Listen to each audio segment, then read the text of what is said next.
All right, Joe, we are not in a parking lot.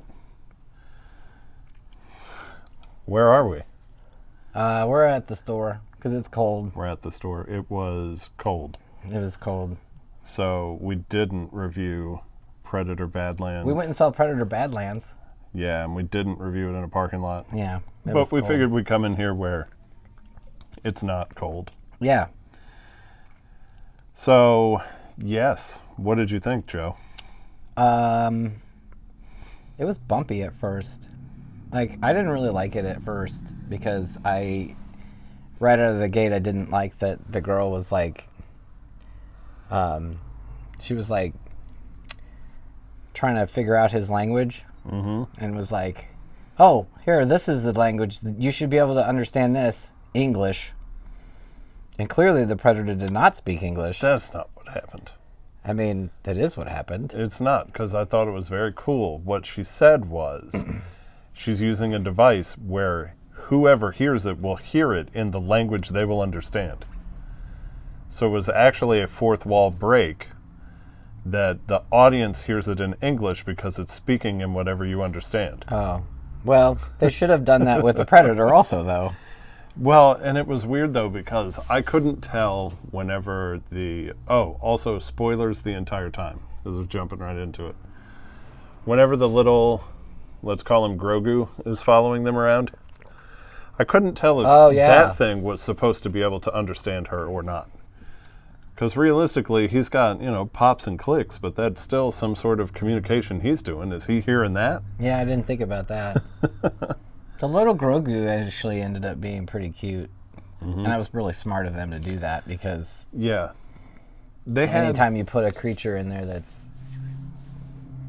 Yeah, the comic relief or meant to be cute. Or merchandising relief. That's true. It wasn't a whatever, a pog. What are those things called? The things in that Star Wars movie. Oh, the... Porg.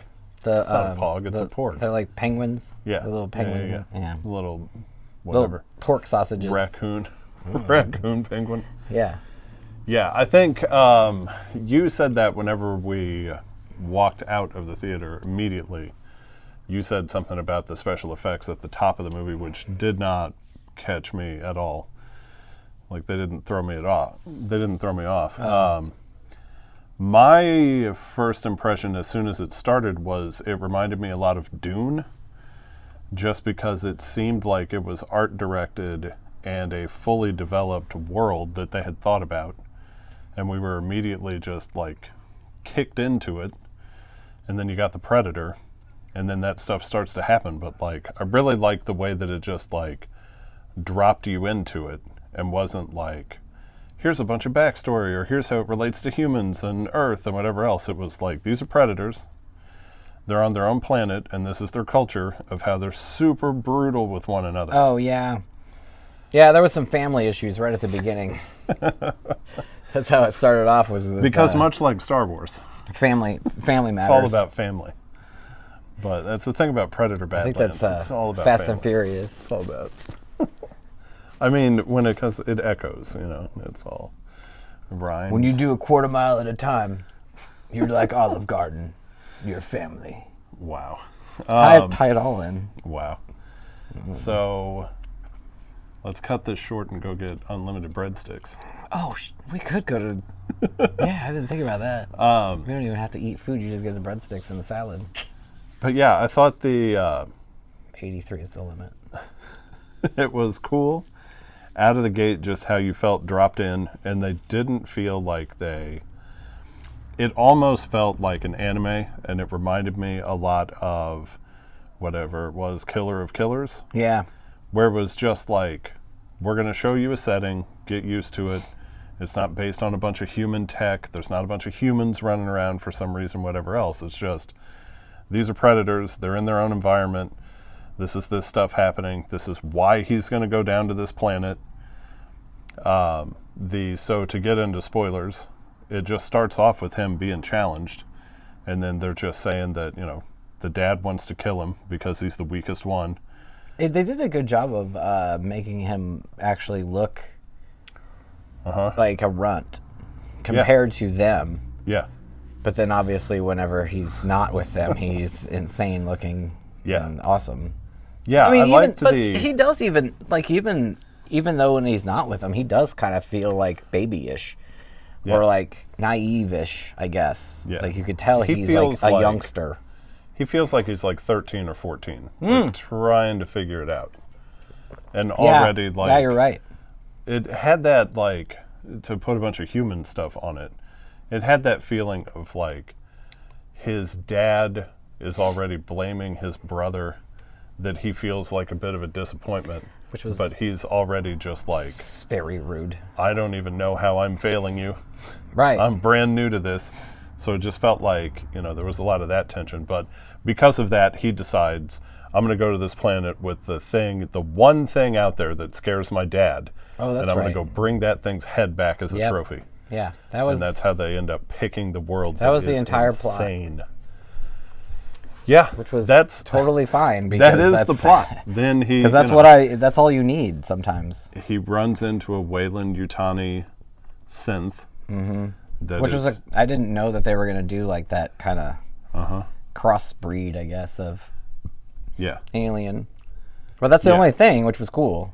Yeah, it wasn't alien. It was just literally Weyland-Yutani. Which, what I thought was really cool about that is we've talked about this before, but like, I love things that don't spoon feed you backstory. Right. And the fact that they don't explain much about why the Weyland gear is even there. And then even when they contact Mother, and Mother's like, you need to go get that big badass thing. That's what we're trying to collect. Yeah. That's all computers talking to computers. It's all AI. Like Mother is AI. The synths are all AI. So I like that open question of like, did humans even send them there to try to get this? Or is this just like automated and it did a scan and it was like, oh, I found a big badass thing. We should go collect that. That's a really good point. Because they said the crew that had been on that planet the entire time was all synthetics. I think you're right. I didn't even think about it like that. Yeah. Sorry, I've been standing all day, so my feet are hurting. So I'm just walking in place. But yeah, I thought. That was also a really fun. There's a fun cop out, I think, to be able to have a lot of gruesome brutality because all of the things that were being destroyed and murdered and, well, not murdered because everything was a synth. Yeah. Everything was a synthesizer. They were all playing keyboards on the planet. It sounded so good. Yeah, I hope that the soundtrack's going to be great. It's going to be like... Wow. Yeah, when we walked out, somebody mentioned that they were... really liked synths. Yeah, they were like, that reminded me of the Axel Foley theme because of the synths. No one else made that comment or that joke before right now from your brain.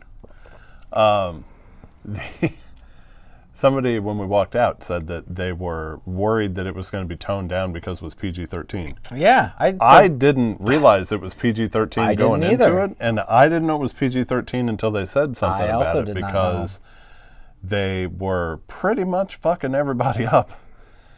Because it was, the stuff between the predators, their blood is green, but like they're really like aggressive. Yes, they were very violent. Yeah, when his brother gets killed, there were no punches being pulled. It was just green blood. No. And then the big monster thing that, again, spoilers, you cut its head off, and then it like throws the head, and then the neck just like slurps back together and reconnects. Cool. I'm like, I don't care if it's got blood or not. That's pretty fucked up. You're watching a decapitation, and then the thing just goes, I'll grow a neck. Yeah, here we go. I'm going to do this again. So, all that stuff was cool, though. And I think the thing that it made me think of while we were sitting there, and I had read this as much as I tried to avoid reviews. I read one line of one that ruined this for me. And So I don't wonder, listen to this line if you don't want it ruined. I wonder how I would have thought, if I would have thought of this in the movie without having read that line, which is Scavenger's Reign. Because, did you watch Scavenger's Reign? No. So, it is, I forget what company animated it, but it's the same one that's doing... Oh, wait, I did watch it. Now I just realized this because it was all really organic and like almost 2D illustration. Yeah, it's by the company that's doing Common Side Effects. So it's got that really clean but like super detailed animation style. Kind of reminds me of like Jeff Darrow, the way his stuff is drawn so detailed, but there's no shading or no dimension per se. Yeah, and then it just has a ton of like not just detail in the drawings, but like they've thought a lot about the complexity of what they're actually animating. So in Scavenger's Reign, to give spoilers for that, it's about a crew that's going through space. Their ship crash lands on a planet. Basically, they all hit different escape pods, so they don't land together on the surface. And then they're trying to find one another and or get back to their crash ship so they can escape. So I fell asleep during a lot of it. So it's nice to. I actually needed that explanation because I didn't know what actually was the plot of the show because I just liked watching it. So they just very pretty. Well, and that's the thing is they're just trying to get back to that ship. And there's a couple of little plots that come up and whatever else, but most of the show is actually just crazy detailed, cool animation of these weird creatures on the planet and how they like interact with one another. Like there's like I forget, they're interacting with one thing, right? And it's like a bug crawling on a branch, and then like a bird gets it, and then like this monkey thing comes up and grabs it and cracks it open, and then when it eats it, its eyes get huge. They and do then the exact same thing in like has this psychic power or whatever. I forgot about that. They do that in Predator Badlands. Yeah, and in Predator Badlands, you get a bunch of that stuff where it's not just here's two characters walking around looking for this big animal they're tracking down. Literally, the planet is trying to kill them. It was so cool. They're there for 2 seconds, and these many man-eating vines just start coming at them from all angles. And there's a field made of like glass, sharp glass, right? Which was so cool. Like it was so, all of the creatures and the designs of them and the world building of that was so creative, and I've never seen anything like those. I mean, some of them. Yeah, but like there's like that one shot where it's like, wait, I think you even commented on this whenever we were talking about it before, was how they showed him going on the adventure and it just kept pulling back, and you see like just the massiveness of the Earth, or the planet, and then you see all these other like fucking weird things that are just like happening in the background, and all these creatures. One shot that's like over a valley, and it's got like weird rocks sticking up, but then on the underside of that one you can see there's this like giant slug thing just kind of hanging off it. That's exactly that was my favorite. That's my favorite part in the whole movie. I was like, the way movies go now, every single thing we just saw is going to be the checklist of 5 more things they're going to show us, and instead that was the only time you saw those, and then every scene was packed with more stuff. And it was just like, you felt as out of place as he did trying to survive on that planet. So to weirdly skip around, I guess, which is that the weird trees that were attacking him, that was like the only one they kind of used as foreshadowing, because then the whaling company had one of those in a containment unit, and it like breaks out, and it starts just destroying the other. And also, you never see what it's attached to, which is also really cool. Yeah. And then you get that other thing that I forget what the name of it was. There was names of things? Yeah, that she said that there's things in the trees, and it sounded like a little cute little thing or whatever. And it was that massive mouth that is just grabbing trees and like swinging through the thing, trying to grab him and rip him in half. That thing was cool. Has a giant mouth on it that... So like... Yeah. She was kind of the only part that... She was just kind of annoying. There was... She just kind of irritated me. It had me from the beginning with the, like, throwing us into disorientation, whatever.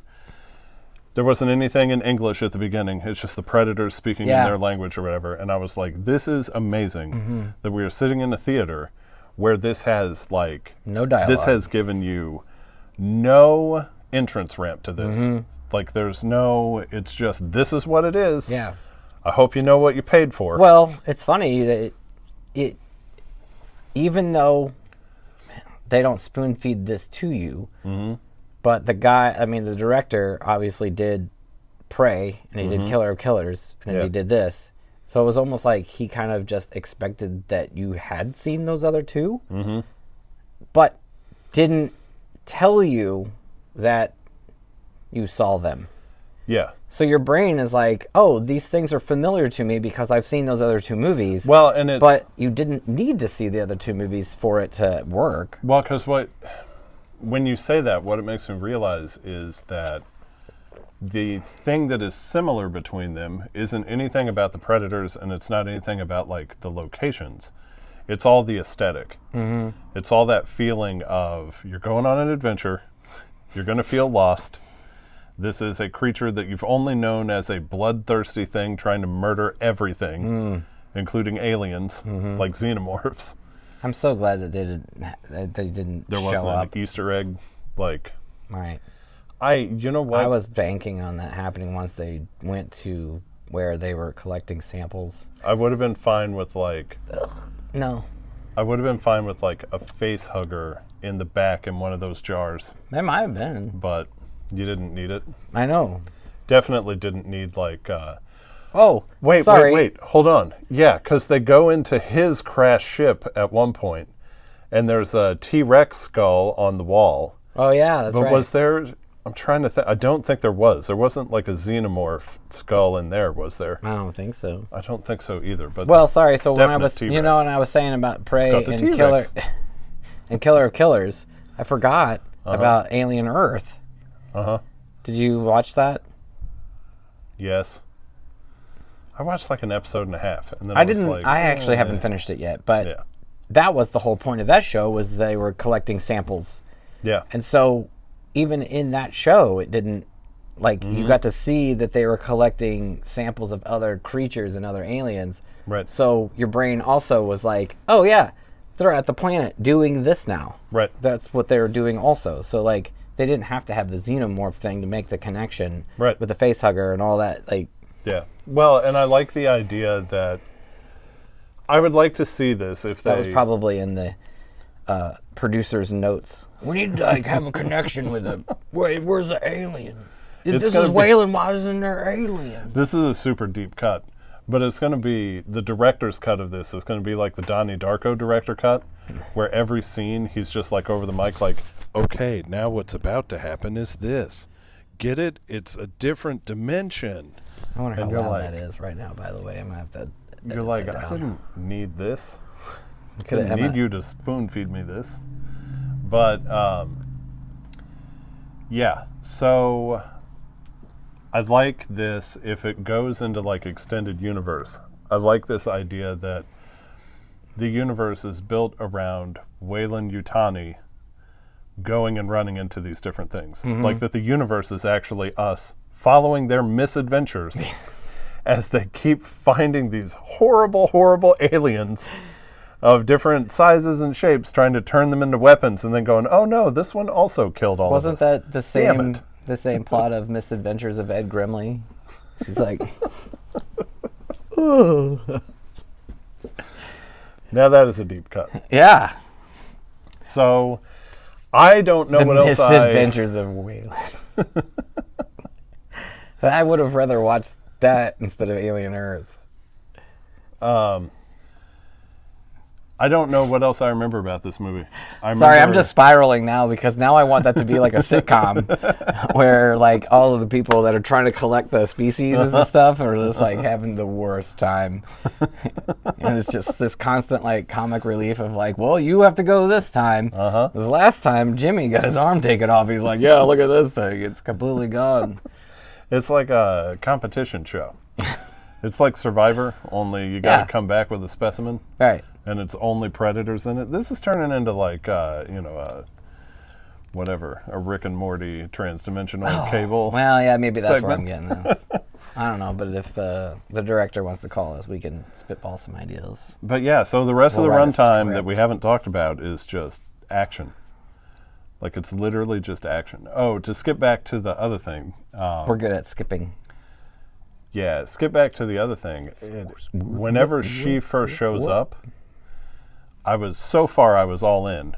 And then her first few lines of dialogue, she was a little like, I don't know. Irritating? It was like, yeah, but it was like, way too much. she was trying to be humorous in a way that almost sounded a little bit like baby talk. Right.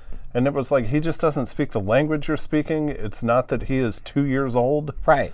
And there was a little bit of that where I was like, okay, so was the first 5 minutes of this movie good, the rest of this is just going to grate on me? You know, whenever in Elf, whenever he meets his dad for the first time and he keeps asking him all the questions about all the things, and then he's like, so, do you want to make a snowman? Oh, do you want to make an elf? Oh, Buddy you know what we should descent. do?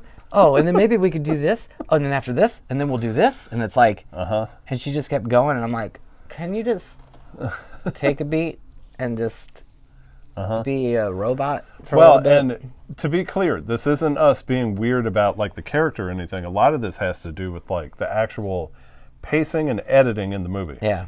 Because it was like, I feel like you were supposed to be a little bit annoyed with her, but it just felt like you couldn't even sit in that feeling for a second because it was just like a smash cut to her next line. Yes. Smash cut to her line, smash cut to her line. Yeah, and it like was you're like the- barely getting his reaction, you're barely getting, so It was like the recent versions of Mystery Science Theater where you couldn't laugh at any of the jokes because. Also, that actress, she's really good. I mean, Yes. like, I like everything she's been in, and she actually was really good in this. It's just that it was like, well, and spoiler, she plays two parts in this. And oh, that's right. The I forgot. She has a sister. And it does, so in universe and in script, this is why I came back around to her character didn't bother me at all by the end of the film. So she has a sister, and what they have found out on this planet is that because of the way all these creatures interact and whatever, turning up their empathy allows them to connect with the creatures more and like collect more samples or whatever they're trying to do on the planet. So she's just like, yeah, you know, we've got more empathy than these other synths do. I did not catch that. Yeah, so I think she is like I did go to overly empathetic to him at the beginning. And then the clone of her sister, is like not that at all. Like she is just fucking on mission. Yes.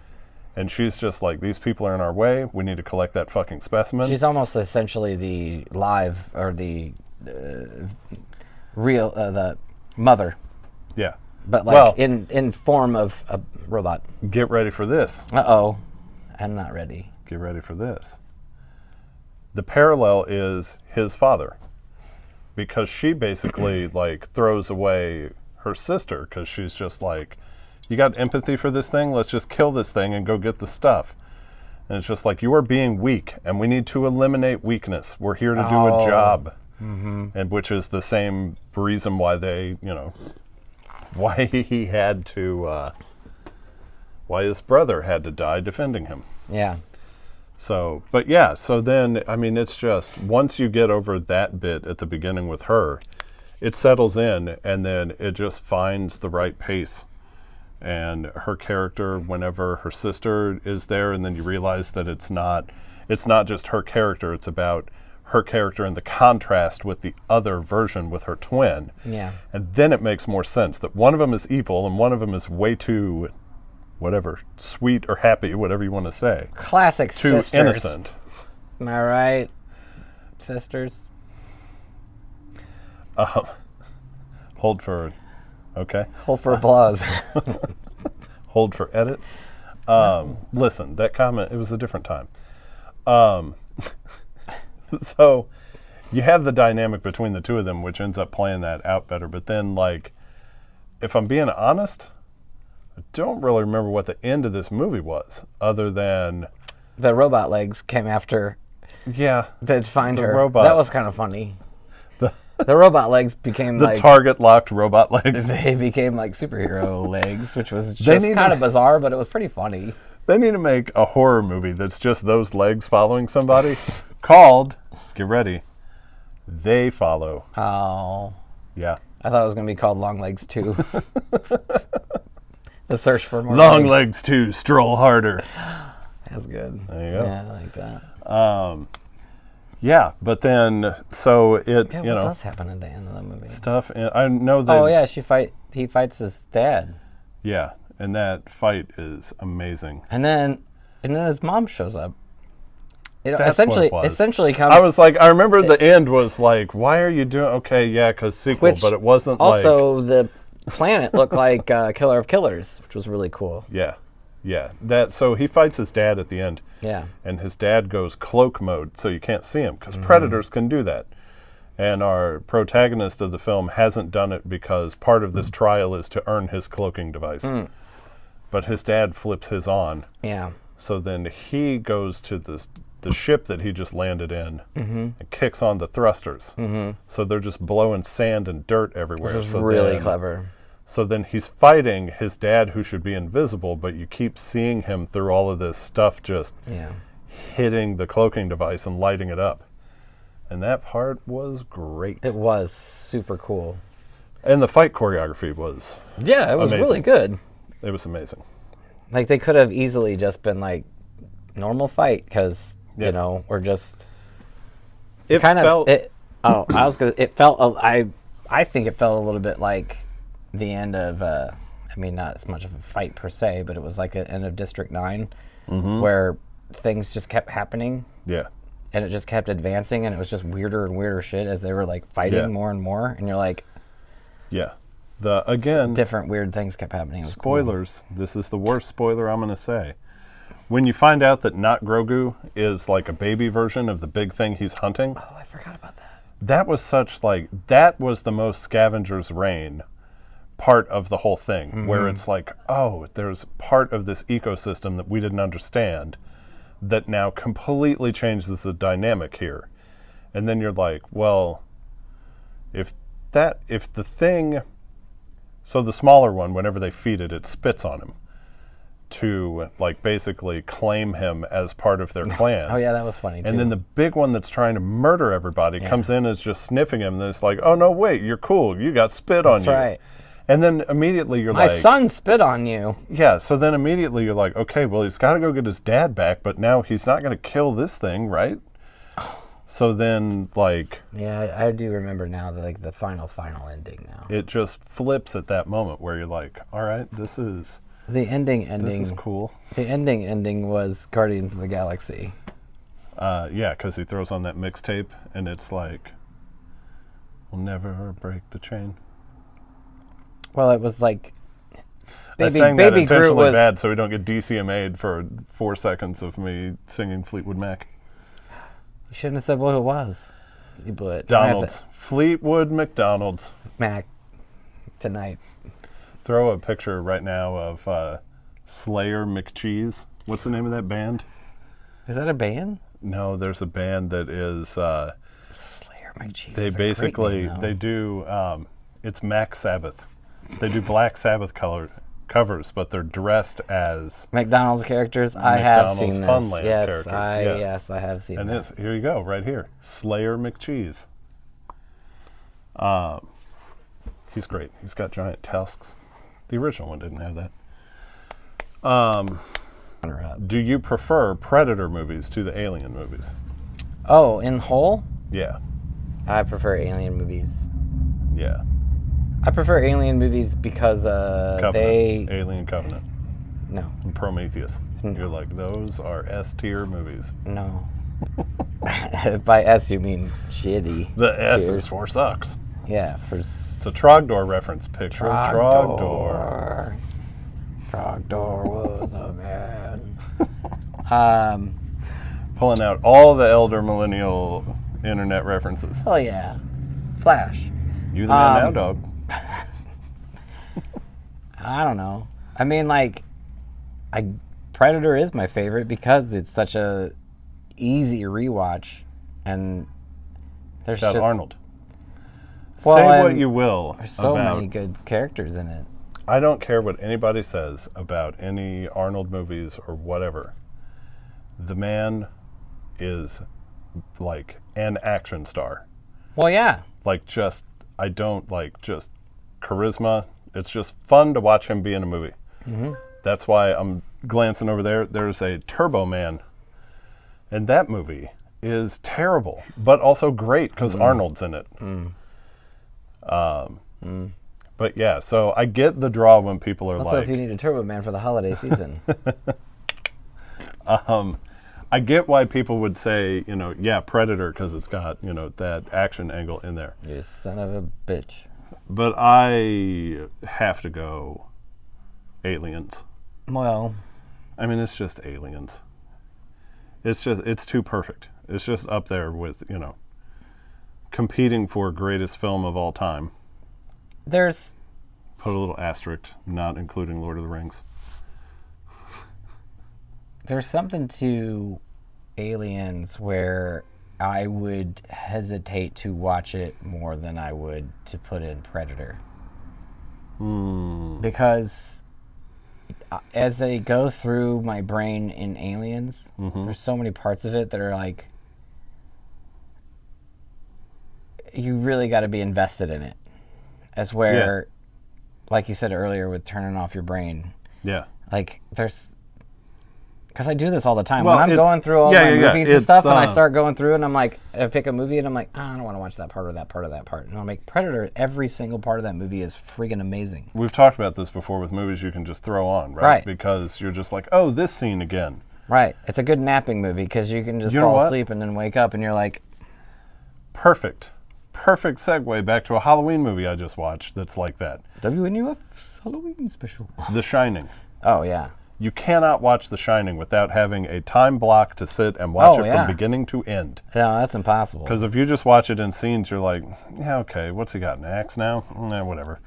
But whenever you start at the beginning and watch it through, like it fries your nerves out because the atmosphere that you're sitting in and that Yeah. it builds. Yeah, you really got to be in for the long haul on that. And yeah, I feel like Aliens is more toss it on, catch a scene here and there than Alien.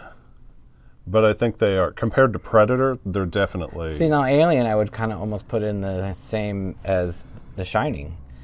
Yeah. Because of that kind of same, Yeah. like, it's so intense. Mm-hmm. And like, bad stuff happens in Alien, and then crazy shit happens, and then you're like, what a relief. And you're like, wait, it's not done?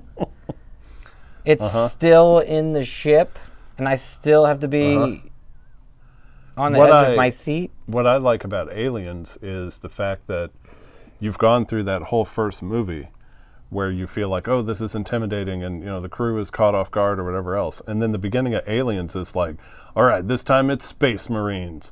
Bring it on, motherfucker. And then it's like, oh no, it also shreds these people. Yeah. It wasn't because they were unprepared and didn't have weapons. If there's a way It's because these things are unstoppable killing machines. there's a way we could clip the beginning of Aliens to the beginning of Predator.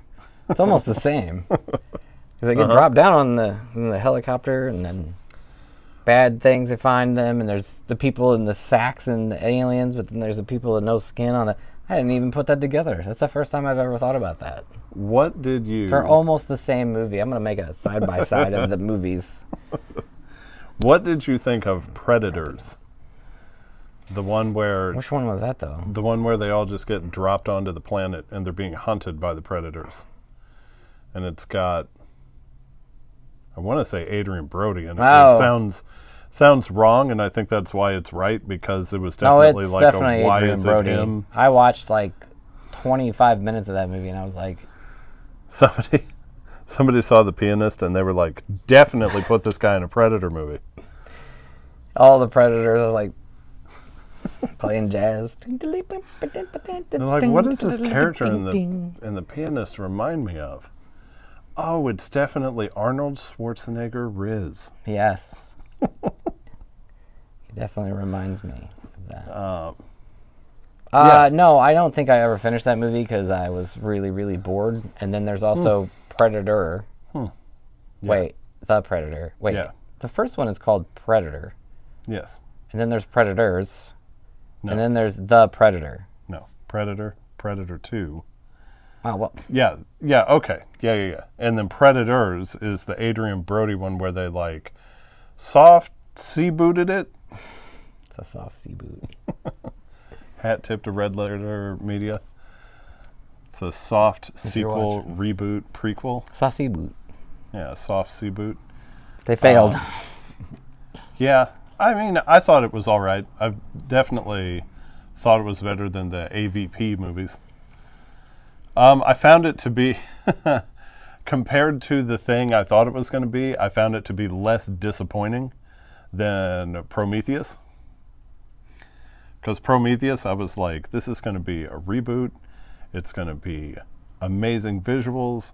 They're going to nail the story. These characters are not going to be incredibly dumb, making the worst choices I've ever seen characters make. And then it was none of that. It was like, this looks amazing, but why didn't you do a second draft of this script? Wait, which one were you talking about? I already lost track of Prometheus. that. Oh. I was thinking about how there's predator dogs in Predators. Maybe. Predators? The Predator. The Predator, I'm going to say. Yeah. That one's on Earth, I believe. Because Predators, they're in the jungle. It's basically a soft sea boot, like you said. They're just all in the jungle, and they are trying to, I mean, they're basically doing a Rambo. Right. They're trying to use the environment to fight back against these things that they're horrifyingly outmatched by. But then the other one is like on Earth, and then there's like a bunch of comic, like Keel. I don't know what that guy's name is. From Keen and Peele. Keegan-Michael Key? Yeah, he's in it. Yeah. And there's like comic relief, and then like, they're like this trained ops people, and they almost all die, like just immediately, like they've never touched a gun or fought anything. Mm-hmm. And then there's a predator dog that like the kid is friends with or something. It's so stupid. It's so dumb. I think what you mean to say is it's got a nice cast of characters that everyone can find somebody to relate to. It's got a story that, while not being too nerdy or punishing for the nerd comic book types, normies can sit through it. It covers all your quadrants.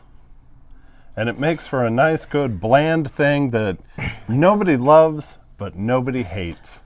And isn't that what we want from a movie, is just to not hate it? And scene. I mean, there was 20 years where that was every movie was like, how? Well, yeah, like every movie in the aughts. Do you think we'll sell 5 more tickets if we make this more bland? Yeah, that was all the production notes. Yeah. More bland equals more tickets. More bland!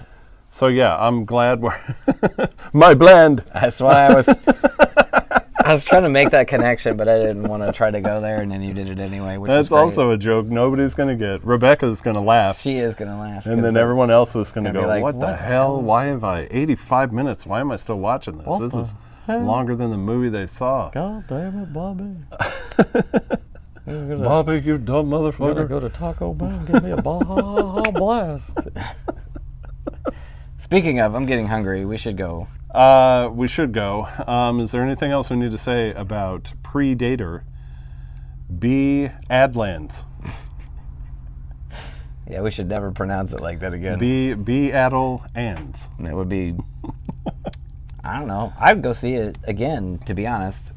We also saw it in the Dolby Theater again, too, which was... once again. Yeah, that's really good. Which, I was going to make that comment earlier. It always makes everything better. I'll say it real quick. It felt for a minute like maybe it was going to be too much shaky cam on the action. Oh. But I think that's because we were sitting where we were in the Dolby Theater. I'm sure we were sitting about this far away from the screen. Yeah, well, I mean, we were 2 seats over from where we were for Tron, which we said felt like being on a theme park ride. Yeah, that was pretty good. So maybe sit a couple rows back for this one, but yeah. Okay. We're going to be getting towards the end of the year where we got to come up with our list of like favorite stuff. And one of the things that we covered last year was like favorite experience in the theater. Did you like this better in the Dolby or Tron? Tron, hands down. What was a better movie though? This one. Predator Badlands. If you could have put the Predator in place of Jared Leto in Tron, that would have made it the perfect movie. That would have been great. That would have been really interesting. It just looks like the Predator at the beginning, and you're like, why? And then they put the helmet on him, and then there was. And then the rest. Leave the helmet on it, and it's like, why was it a Predator? Yeah. Whatever. Yeah. Got to get that crossover money. Yeah. We got to go. Yeah, I would say, I think that this is probably the better movie. But 100%. But Tron was a more fun experience in that theater. Mm-hmm. And I think there's reasons to rewatch both of these. Yeah. Oh, I'll definitely watch Predator Badlands again. Oh, one parting comment, and then we can shut it down. So I said this to everybody in the parking lot afterwards. I know that I have outed myself as like a newer Star Wars / Marvel like hater, because all that stuff feels real tedious to me. I don't know why, but the Mandalorian and Grogu trailer has me very excited that they're actually going to do it right. And I don't know why. There's something about the humor and the aesthetic of that trailer. And then the poster looks like a crazy, like, pulp, like, throwback comic poster. Why do you look so skeptical, Joe? Adam hasn't watched The Mandalorian show at why? all, so he's That's very not excited true. for a movie that That's already not true. I've bounced off it twice. I've watched the first episode once, and then I made it to episode 2 or 3 the second time, and then I was like, no, I don't have time to get invested in this. I will agree with you about the Mandalorian movie because it does look awesome, and I'm very excited of it because I watched all of the show multiple times because it is definitely a show that you throw on and you can just pick it up right whenever and it is good all the time. Maybe this is why I'm excited, because I keep hearing, especially from you, that the show is really good. And this is going to be like the show, only it won't take 47 hours to watch. Yeah, but the show is entertaining enough that you want to watch it. That's the thing. Is it as entertaining of that supercut of him just grumbling at Grogu messing with all the controls in the ship for like 30 minutes? It's not, but that's really funny. I do like that. I need to find It's that a great video clip. and link it to this one, because what did that even come from? Link in the description. What did it even come from, though? Where he's like, don't touch that, don't, Because what are you? And he's like, Grogu keeps trying to take the ball off of the... He keeps taking the ball off of it because he's just interested in the shifter knob on the there's ship. that edit where he's doing that for like 15 minutes. And it's hilarious because it happens more than once in the show. Yeah, but that's what I'm saying. Who did that edit? Oh, I don't know. All right, well. I don't know, Margo. You know, though, because you already clicked on that link. Don't, because we're not done. Anyway, I'm hungry. Let's get we're done. Let's get some Taco Bell. How long is this video? 86 hours? 47. You know what? I am going to say real quick. It's weird how many times that we stand here and talk, and then we're like, oh, we've probably been here 6 hours or whatever else. And then we check the timestamp, and it's right between like 44 and 46 minutes, I'm going to say. That's our life. I think we're pretty consistent on like, well, we're children of the 80s, so we're like, this is right at like an hour-long show if you leave the time for commercial breaks. And cut to a commercial break. I hope it's Cheddar Goblin. Oh, that would be funny. It might be. All right, well, Joe, if the stars align, the next thing we might be in the parking lot for may be with one of our friends, and it may be in a couple of days for... What is the name of that movie you two are going to make me see? Because it Keeper. looks horrifying. The Keeper. I actually don't remember what the trailer is and or what the movie is about, so I'm really excited about it. We're going to go see The Keeper. I just remember watching it and going, yeah, I'm definitely watching that on streaming because it looks terrifying. Well, we're going to see And it in then the you two theater. are like, we got to go to the theater. Get ready, buddy. We may or may not see The Running Man. Ooh, In the the theater. Running Man. Well, they're kind of setting it up to be... They're only showing it, like... They're showing it very minimum at the theater. Our theater, anyway. It's like, they have like one showing at like 10. Like every Are you night. sure that isn't the original Running Man? If it was, I would be there now. Should we check our phones? Run a man. Run a man. Running Man? My problem with The Running Man, calling it now, is going to be, no matter how good it is, I'm going to go, it was amazing. It was one of the best movies. Not as good as that other one. You know why? Because the other one has Arnold Schwarzenegger in it. That's why. You don't know if he's going to be in this, though. He might show up. If he Maybe was he's flying the helicopter. If he was playing the game show host character, it'd be amazing. Oh, that would have been great. It'd be amazing. Do that? And then maybe he could come back and jam his fist into his own stomach and bust his own spine. And rip out his goddamn spine? And break your goddamn spine. Someone's in my house with my family eating my birthday cake. Jamie. We'll just do all the quotes from all of them. It's not a tumor. No, that's from Turbo Man. Jamie, I need that. I need that doll.